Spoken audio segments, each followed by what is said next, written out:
first got started, I had all these images in my head of what it meant to be a classical pianist, and if I'm being really honest, none of it looked like what I'm doing now.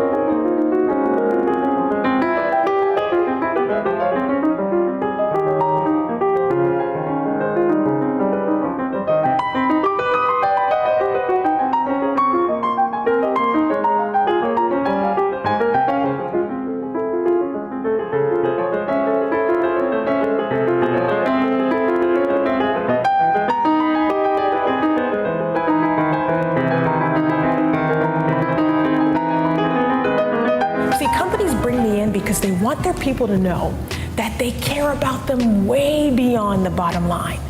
And when you dare to care that deeply, odds are you're going to say exactly what they need to hear in order for them to become exactly who they're called to be.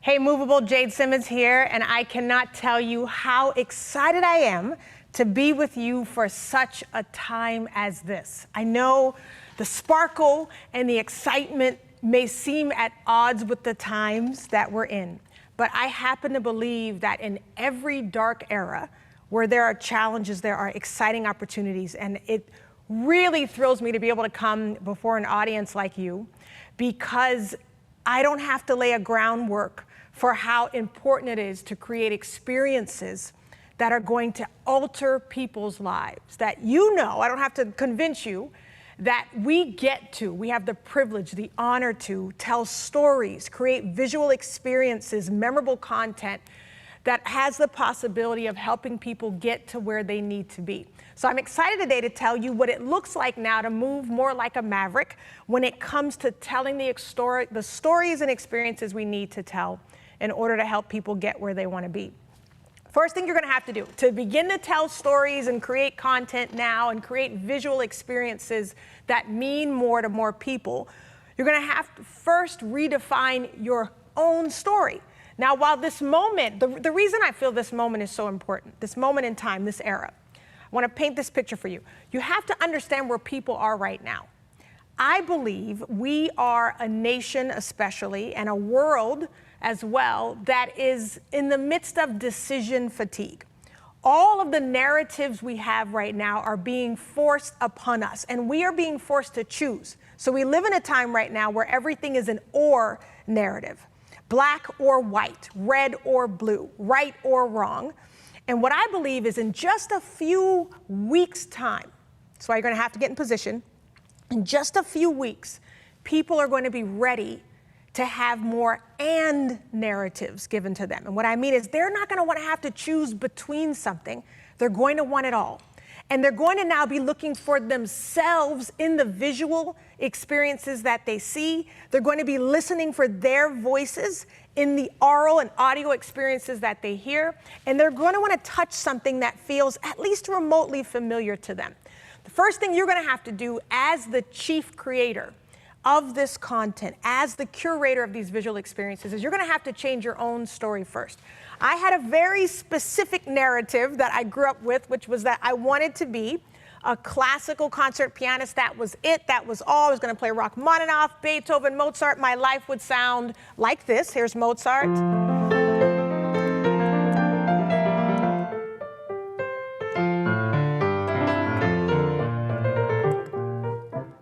Of course, there'd be Beethoven.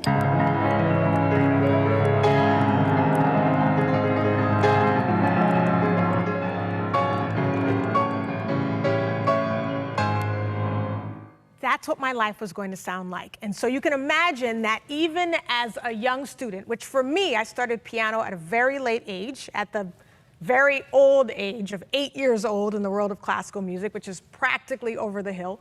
But I went to my first lesson with those sounds in my head. And so imagine my disappointment when my first teacher broke out one of these awful beginner piano books, and it only let me play on middle C forever.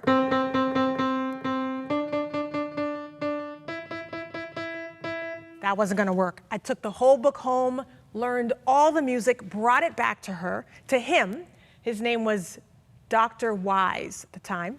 And I begged him to let me move on to some real music. He refused. And unfortunately, after about 8 or 9 months of studying with him, Mr. Wise, he passed away, which was a very sad occasion, of course. But if I'm keeping it real, I'll tell you that I was actually a little bit excited because I thought I'd get a new piano teacher. So I go to my second piano teacher. He was Dr. Green. And this man not only played Chopin, Beethoven, Mozart, he played jazz and blues and gospel. So I thought I'd get to leave not only playing incredible classical music, but I'd leave having the skills to do everything he was able to do. And he broke out a level 2 beginner book, and that kept me pretty much stranded in very beginner music at the piano. And I thought I could not go on any longer, and the torture of this piano teacher went on for about 5 or 6 months. And then he also died, which it's not very funny. People are usually laughing right here, which I don't know why. You guys are evil. It's actually a very sad occasion. But I knew I'd get a third piano teacher. So I went to this third teacher. You see, at some point, when you are learning to understand your own story, you're going to have to start to let go of what you thought it was originally going to be. So I go to my third teacher. Her name was Miss Whitehead. This is back in Charleston, South Carolina. And I thought I would start the lesson by telling her what had happened to the other 2 teachers who came before her. And I let her know, listen, Miss Whitehead, those guys insisted I play out of these beginner piano books, and they were dead within a year. So Miss Whitehead leaned down, she looked at me, and she said, Jade, what would you like to play? This lady who decided in that moment not to just give me a new story to tell, she rewrote her own story. She completely changed the way she used to teach piano, and she did things differently for me. Now, I like to say she realized this moment, she had this prodigy in front of her, and she decided to move like a maverick, but the truth was she probably was just worried about her life expectancy. Doesn't matter, neither here nor there. She's the reason I'm in front of you today. She's the person who gave me some of the first real classical music. This is when my story really started to change, and I had no idea where it would go. I'm going to play for you now a piece by Rachmaninoff, one of my favorite composers. I would not be able to play this piece if it weren't for that teacher back in Charleston, South Carolina.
So when I got done being able to play music like that, I did what most people do.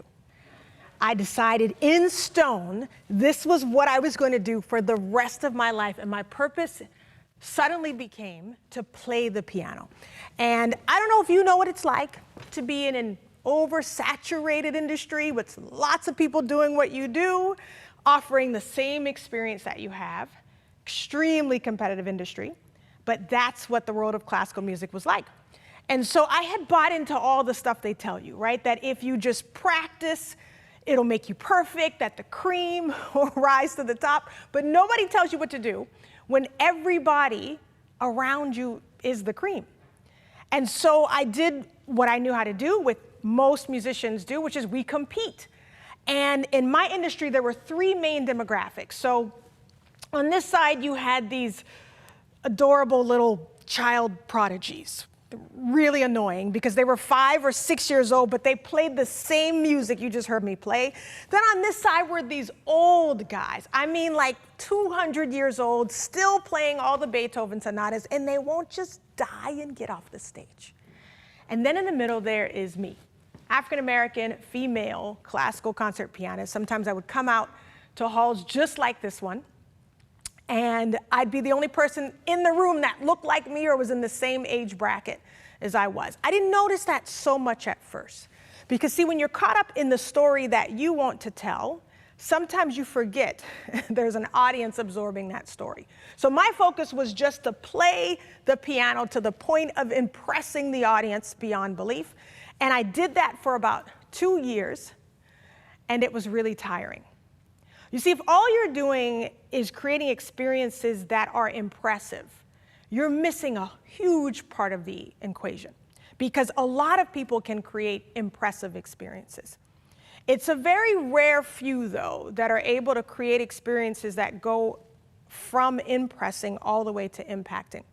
And the reason that I learned that was not because I had this wonderful epiphany and was suddenly wise.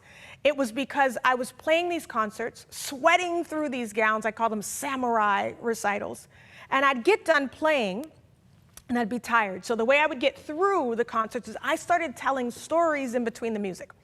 So I'd play a little Mozart and then tell a story about the Mozart, or play a little Chopin and tell a story before I played the Chopin. And that was just so I could catch my breath. So imagine my surprise when I'd get done playing these concerts and people would come up to me not to tell me how incredible the music was, but how moved they were by the story. How dare they get value out of something I wasn't even trying to offer? You see, after about 6 to 8 months of that happening, after I stopped being offended that people weren't just being impressed, I started to hear what they were actually saying. And what they were saying was, Jade, we came for one experience, but we got more than we bargained for. We found value elsewhere. You see, what a maverick does, the first thing a maverick does is they must redefine purpose. See, I thought that my purpose was to play the piano to impress audiences. What I realized after a while is I started expanding the experience, adding stories, and you'll hear me talk about the other things I began to add. I watched the audience begin to get more value. It no longer was about the storyteller, the person creating the experience. And what I understood is my purpose was not just to play the piano. If you remember one thing, let it be this, that your purpose is not the thing you do. Your purpose is the thing that happens in others when you do what you do. When you get that, your purpose now gets to choose what vehicles it wants to ride itself out in. It no longer is trapped at the piano. Remember, this was the concrete story I was telling. This was now the narrative I was forcing down my own throat. When I started engaging with the audience in a new way and expanding the experience, I got a new story coming back at me. And I understood that my purpose now was to create some sort of big, bold upgrade in the people enjoying the experience. I could do that through piano, but I could also do it through speaking, I could do it through writing, I could do it through ministering, I could do it through comedy, whatever it was, I had permission. So what I'm asking you to do now, as the experience creators in the room, is to free your purpose now to the point where your job is not to just provide an experience, but I want you to start thinking about what's the experience that you uniquely are gifted to tell. Now, Movable already knows all about this because the experiences that they create on their platforms are customizable for the individual. They allow you to serve your consumer right where they are. What happens if you begin to serve yourself right where you are? And you do that first by redefining purpose, freeing yourself of the title that you wear, the position that you're in, or even the job that you're doing, and go deeper and find out what's the thing that happens when I do that job. So I know that if I'm speaking or if I'm playing or if I'm content creating, people are getting bigger and they're getting bolder just by consuming that content. Now what a maverick does is they figure out what that magic superpower is, and then they offer it on purpose. To do that's going to require some change in thinking. You're going to change the way you think about purpose. You're also going to change about what you're allowed to do. This year, 2020, if this hasn't unfettered you, I don't know what will. This year already has a theme of unexpected, uncommon, and impossible. So why not engage those adjectives for yourself and decide what that's going to look like?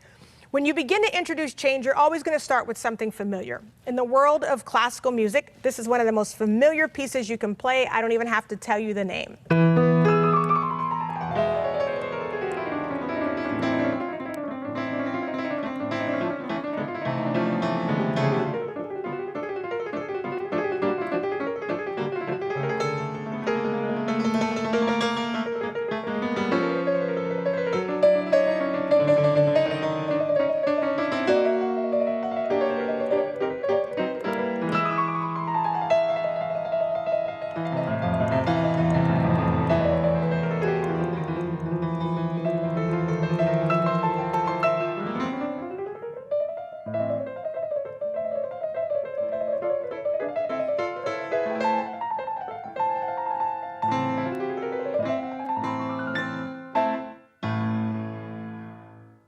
Flight of the Bumblebee, one of the most familiar pieces in classical music. Every time we come out on a stage, people expect somebody in the audience is waiting to hear that song.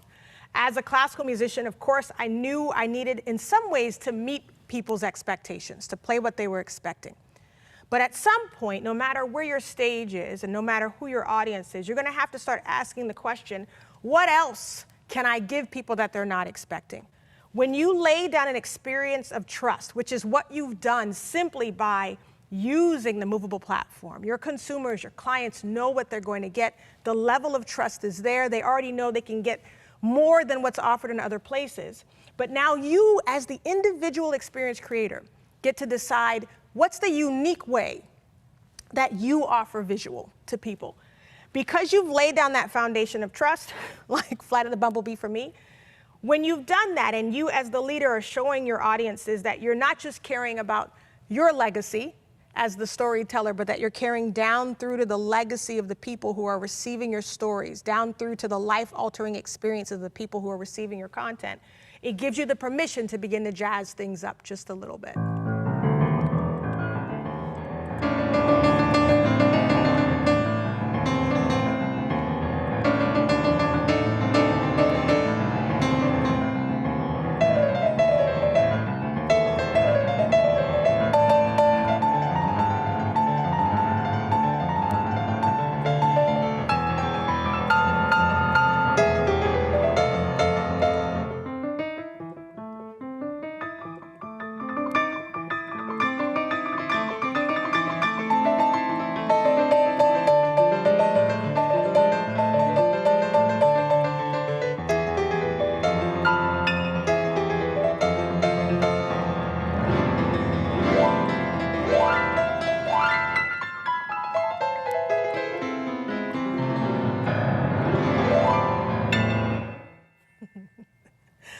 So you see I'm laughing is because this was the moment where I actually started having fun in my own concerts. You see, there was something very rewarding about being impressive, but there was something altogether life-changing about being impactful. So I went from impressing audiences to impacting them, which ended up being very impressive, which meant I then got more permission as the storyteller to begin to push the boundaries. You see, at some point, you're going to have to go beyond the familiar. You've laid that foundation of trust. Yeah, you jazz it up a little bit, but it's still somebody else's song. At some point, you have to decide, what will it now sound like to not just push the boundaries a little bit, but to create a whole new space. You're still going to have elements of the familiar, right? Visual is everywhere. And the truth is the tools that we have haven't really caught up to where we can go in terms of social media, in terms of content creation. So really what the industry is still waiting on is some maverick to begin to push us into that next element. And if that's going to be you, you're not going to be able to stick to the familiar. You're not going to be able to just jazz things up a little bit. You're going to have to decide to become the whole remix. And the way you do that, I always believe any good story, any good experience has to have some bass. If it doesn't have bass, you're not going anywhere. And then you're going to have to decide for yourself, what's the beat that you're going to march to? And that's going to be a beat now that it's going to begin to attract the people who are attracted to your unique experience that you're creating. You see, when I was worried about who was in the audience and whether or not they would receive the experience, that kept me frozen. When I decided to be brave enough to offer the experience I was uniquely designed to give, it changed the makeup in the audience. Suddenly the audience was more diverse, racially, ethnically, age-wise, everything started changing. You see, my intent wasn't to change them. My intent was to be the change. And when you do that, you attract the people who are ready to take the journey that only you can create.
So, before I started doing that, I used to have a manager. Then my manager was saying, Jade, what do I tell people? Are you a classical pianist? Are you a jazz musician? Are you a minister, an author, a speaker? What are you? And it was such a weird question to me. I just said, just tell them yes. Tell them yes to all of the above. You see, at some point, you, as the premier experience curators that you are, notice how I just changed your job title there, what you'll realize is that you're going to have to be the one to define the experience that you offer. As a musician, a young musician especially, we had put all of our hopes into agents and managers, other people who were charged to tell our story. And what we had to realize is that it was now our job as the artist to not only decide the story, choose the narrative, but it was also now our job to begin to curate the audience and attract the audience that was designed for us. What's the experience we're designed to offer? And how do we engage people in a way that not only impresses them, but impacts them? You can imagine that completely changed everything for me in my career. When I started speaking, even that was a huge change because other artists were only coming out to their instrument, bowing, playing, bowing, and going home. Just breaking this plane was revolutionary at the time and created a whole new trajectory for my personal career. I believe that when we do these sorts of things, redefine purpose, when we decide to change on purpose, what you're going to have to do here is accept every invitation to change. And sometimes you're going to have to send yourself the invitation. I don't know if you've gotten the memo, but nobody invites change for the most part. You think about the things that we're dealing with. Nobody invites social unrest. I think it's about time for a little social unrest to make us look at justice differently. I think we need a pandemic to make us look at healthcare, economic disparity differently. We didn't invite those things. But when they come, we have a unique opportunity to reframe them and understand there's opportunity in them. One of the biggest opportunities that a maverick takes advantage of, especially in storytelling, is that you're going to have to decide now that your origin story needs to be rewritten. Right? You think of the best superhero stories. The best part is that origin when you go back and you see who they were and how they got to be where they are. The problem is over time, we forget the origin story or we make changes to it to validate where we are now. But I think some of the best work that we can do is begin to move backwards in time and investigate our origin stories. Mine, I have a father who would always play this African drumming album in our home. And I remember we'd have people over and they would have these jam sessions, and none of them were professional musicians, by the way, but they would all grab an instrument and just play. And I grew up in the midst of that. I don't think I thought much of it at the time, but I went home for Christmas over one of my college breaks, and I found a picture of myself as a little toddler, and I was playing a set of African bongos. And I asked my dad, what was I doing? And he said, you used to play along. In these jam sessions, you would just kind of bang this drum. And suddenly, a lot of things made sense. All throughout high school, I was always drawn to drumming, to drums. I was in the drum line. When I went to college, I was in the drum line, wrote the drum cadences, created a group called Boom Shaka that was percussion and dance. Even in classical music, I was drawn to all the stuff that had a great beat. Beethoven, to me, is the best bass line writer in the history of music, right? And I also noticed that as my career grew outside of music, I was being brought in to help people find their own rhythm so that they could help others find their own beat. And I was able now to accept that the origin story was over there. Always there, I had to go back and rediscover it. One of the things that I think I wrestled with was trying to figure out, and I think in such a diverse society, it's easy to come into rooms and not see yourselves replicated. And so your first instinct is assimilation, right? Which is survival. Let me tell you right now, the world does not need you to assimilate with everything that's going on. It desperately is looking for a standout. And so even for me as an African-American female, I had to go from seeing myself as a minority in a room full of non-minorities and seeing myself as a standout invited into that room to be different on purpose. That there was something about my story, about my origin, about my gifts or talents or skills that only I could do and only I could bring. You're gonna have to start to realize there's something about who you've always been that is going to add a unique flavor to what you're doing now. I couldn't for the life of me in the beginning of my career figure out how Rachmaninoff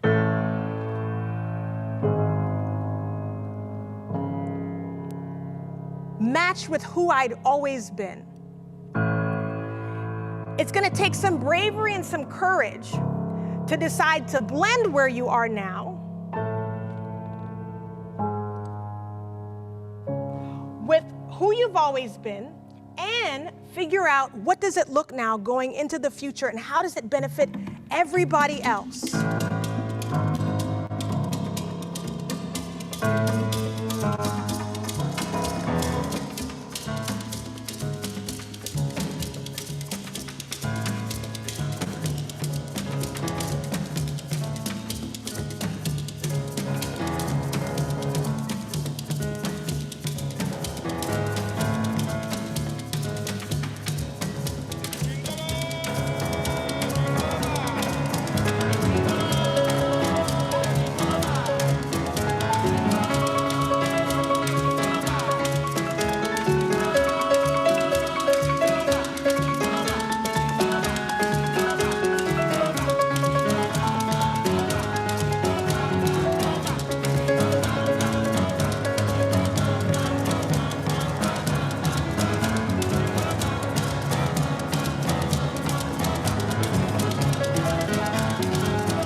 There's something so incredibly rewarding about realizing that you don't have to explain why you're here.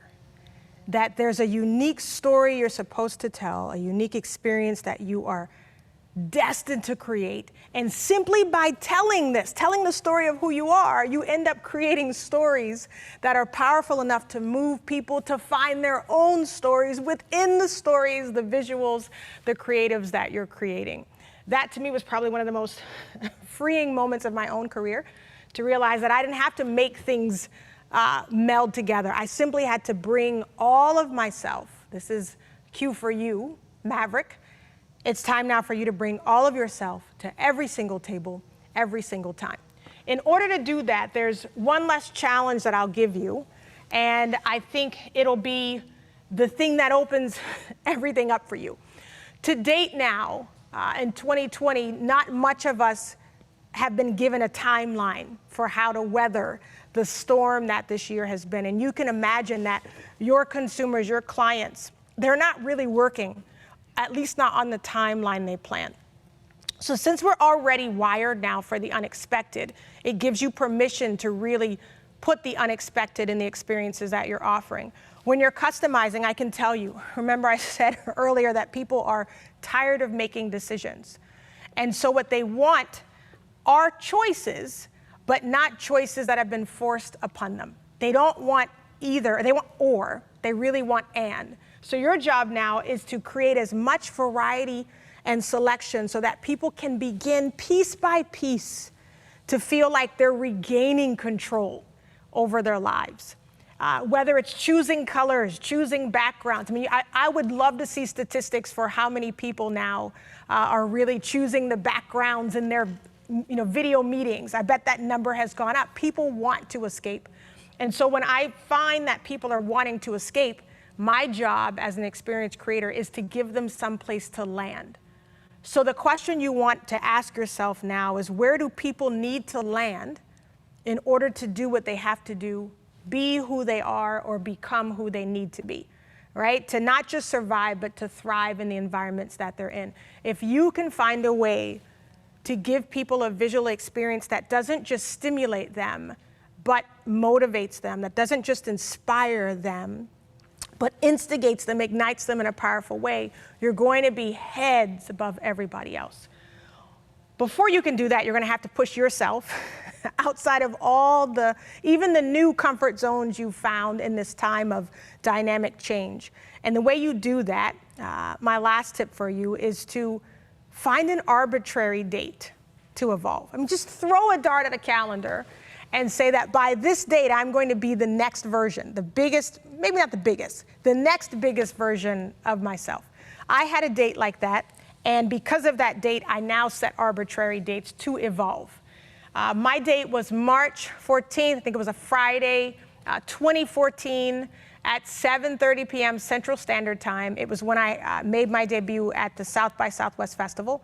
Many of you may know it's a storied musical festival here in Texas, in Austin. Only problem was that festival didn't really present classical musicians, but I'd always wanted to play it. So as I was filling out the application, wanting to be able to create an experience for South by Southwest, I knew the experience I had to offer couldn't look like anybody else's. And so I decided that instead of simply putting on the application where I was now, I'd put on the application where I wanted to go. So I put, if you choose me, I will play the piano, create my own beats, and I'll rap on top of it. Now I thought, there is no way in the world they're going to turn down a classical pianist who tells riveting stories and goes from Rachmaninoff to rap. There's no way they're going to turn me down. And sure enough, they chose me. It's awesome. Audiences usually go crazy. Congratulations. Seems like it was a good thing, but it was sort of scary. Because at the time of the application, I didn't do any of those things except play the piano. All the beat making I'd never done yet, didn't even own the boxes, had never rapped in public at this point. This point, I was kind of relegated to nursery rhymes for my two kiddos, right? They thought I was brilliant. They thought I was like equal to Jay-Z. That's all the knowledge and acknowledgement I needed.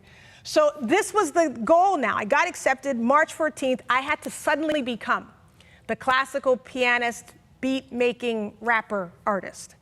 And so I did what many of us do. We go to the person close to us to get validation, and I went to my husband, who's my high school sweetheart.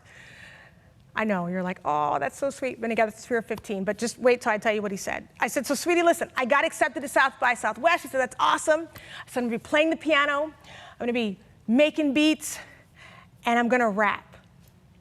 And my sweet husband said, okay, so here's what's up. I've been with you since the beginning, through every iteration, Jade 2.0, 3.0, 6.0, but this is serious business. He said, if you're gonna rap, he said, you cannot bring shame on the family name. That's what my sweet husband said to me, no pressure. So I actually auditioned for him, and when I got done, he said, you know, he said, if I didn't know you, I would think this is what you do. You see, when you stretch, it'll feel like the farthest possible stretch. But the way you decide how far to stretch is you base it on the things you've been planning to become, but you just haven't gotten around to yet. There are experiences you've been thinking about creating, wanting to create, experiences you've been wanting to offer, and they're within your wheelhouse. There's a way for you to figure out how to offer this thing in your head, but you haven't made the time to do it because you haven't had to. You haven't had a date. So I dare you to put a date on it and then begin to work backwards from that date and deciding what you have to do. I had to suddenly order these boxes, go on YouTube, figure out how to learn the boxes, lock myself in a room, write my first rap for the first time, and that's what I did. I'm gonna end now for you with a piece called Black Beethoven. And here's the thing about this piece. It has my story in it. So before you begin the business of creating stories for everyone else, you must be comfortable now with your own story and telling that story. You also have to be able to parse out pieces of those stories that are painful and learn from them. I've learned very much so that it's a waste of energy to take offense, that at this point now I only take note. So I take note of the things like the guy who thought it was very unusual for a black girl at the time to win a Beethoven competition. And his compliment to me was that I was a credit to my entire race. He meant well. He was really trying to say, I helped him out, that I was a credit to the human race. You see, as a maverick creator, you're gonna have to begin to hear things differently. You're gonna have to take the fear that people are feeling and recycle that into something powerful. You're gonna have to take the anxiety that people are dealing with, the hopelessness, the doubt that people have on their hearts now, and recycle that into stories that empower them. That even when people throw hatred your way or you see hatred in the world, whether it's injustice or disparity, that you now, as the premier experience creator, recycle those negative emotions and put out positive stories now that can alter the way people think, the way they speak, the way they see themselves, and the way that they behave. That is the ultimate privilege of being in the position that you're in. These eyes here are really the gateways to the soul. So no pressure, but the stuff that you help people see can do a whole lot of good or a whole lot of damage. And I think what's exciting is that Movable has been in the business of doing a whole lot of good and of actually moving people, shifting them to where they want to be and where they want to go. I'm going to close now with this piece called Black Beethoven. It has my story in it. Lots of ways that I could have taken offense, but I didn't. I took note. But don't let it be now the ending spectacle of the keynote speaker who's doing all the things. Let it be the closing reminder of what it looks like, how powerful it can be, how unexpectedly impactful it can be when we decide to bring all of ourselves to every single table, every single time.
I was 12 years old, trying to find my way in. Thought I'd enter a competition, I'd play Beethoven. They went fool when I hit the keys real fast. Really, they was worried that their precious Steinway wouldn't last. I won it all, had the trophy in my right hand, but on my left was a seer-suckered old man. He looked me dead in my cute little round face, told me with a smile I was a credit to my own race. I was worried for this man, he about to get got. If my angry daddy was in earshot, but he kept going, said he wished the others were like me. If only they would play a little Beethoven and Debussy. I shoot him off, no time for nonsense, but who'd have thought I'd keep running into ignorance? One chick thought I was the usher, so I seated her in row 9. Then I proceeded to take the stage, proceeded to blow her mind. Get up off of my gown, clown. Get up off of my stage. Gage, you're not gonna block out my shine. Ryan, you're not gonna hamper this grind. Brian, get up out of my trailer. Taylor, get up out of my cake. Jake, you're not gonna hold this back. Jack, didn't you know Beethoven was black? You whack. Thank you so much, Movable. All right, so I'm told we have a little bit of time for Q&A, and I would love to answer your questions in real time. I think if you put them in the chat, I'll be able to see them. But thank you so much again for your time and your attention. I hope that you really are inspired to think of the roles that you play differently, and that you'll be able to find some joy and some peace and some real solitude in knowing that the experiences you are presenting for others, creating, offering for others, really can play a huge role, not just in the way they experience things, what they have access to, the products and services that you offer, but that you'll be able to see there's so much more that you're able to do with what you're curating. All right, I'm looking to see if there are questions here. All right, I see them now. How do I balance searching for purpose and impact with having to take care of the day-to-day things that need to get done? Sometimes it can be hard to take that step back. I'll tell you what, when you make the time to take that step back, it changes everything. The thing I said about purpose, understanding that it's not the thing you do, but it's the thing that happens in others. It changes the way that I parent. It changes the way that I lead. You know, when you think in terms of being a team leader, you can have so many frustrations as you're trying to build the right team. And if you only value the person for the thing that they can or cannot do, and you don't see down through to their purpose, it changes that relationship. You're not able to sow into them as a leader. So it is hard to find that moment. But even the exercise I just said, if you can take 10 minutes, find yourself a corner in your own home, and ask yourself, what is the effect that it seems I have on others? Hopefully you'll find good answers there. You can also interview others that know you. What happens when I come into the room, when I come into the conversation? People are going to tell you things like, we notice that you're the best listener in the room, or that when you say something, it changes the direction of the conversation. When you find that out, let's say you find out you're the direction changer, that now is permission to be the direction changer on purpose in every situation in life. It gives you this sense of purpose no matter what role you're wearing. How would you approach telling the story internally to get the right people on board to make the changes we need? That's a great question. I think sometimes the internal approach, of course, it's exuded externally. So as a coach, my tendency is to coach. And nobody wants to be coached all the time. Ask my husband, right? He's like, I didn't pay for your program, Jade. So you have to find ways to just live the example for me of purpose. And if the story that I want my kids to understand is that they have bigger purpose than they think, even at 12 or at 7, I try to model what purpose looks like. I try to model that in my conversations so that if they're doing something that's frustrating or annoying, my response is one that is geared, doesn't always work, tries to be one that is geared to draw something better out of them.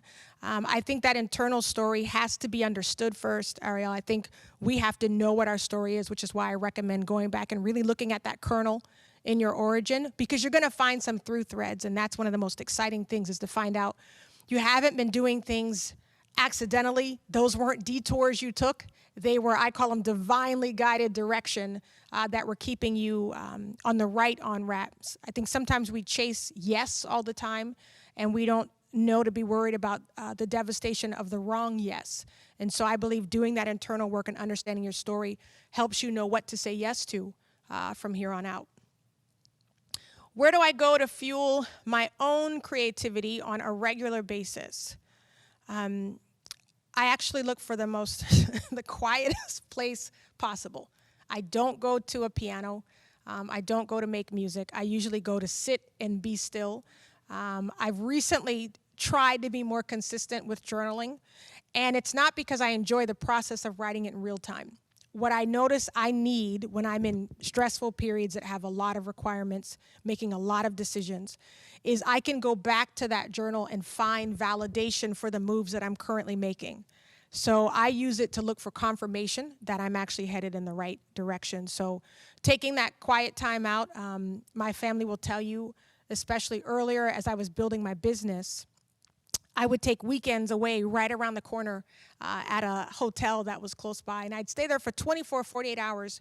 And for me, I would sometimes get more work done in those 2 days than I could in a week at home.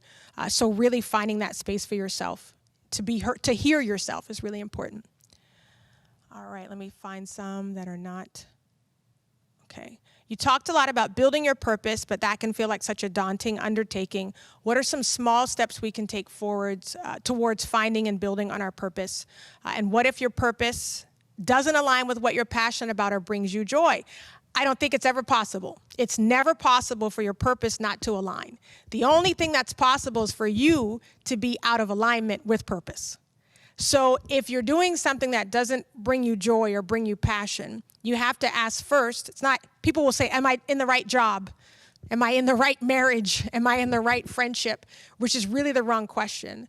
The question is, am I exercising purpose in these spaces? So if I know that, again, mine is always to help people see things differently, to see a bigger, mostly themselves differently, to see a bolder version of themselves. A lot of the work that I do with individuals ends up resulting in some sort of fear being released so that they can do this really seemingly impossible thing. Even in my own current life, many of you know if you were to do a quick Google search, I'm doing something pretty impossible right now. And the boldness that came from has been years of flexing and building the muscle of taking big, bold leaps.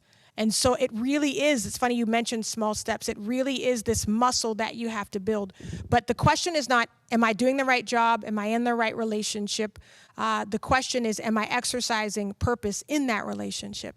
Now, if you are, and then you're still not finding the passion and joy, that's when you question the vehicle, right? The vehicle is the job.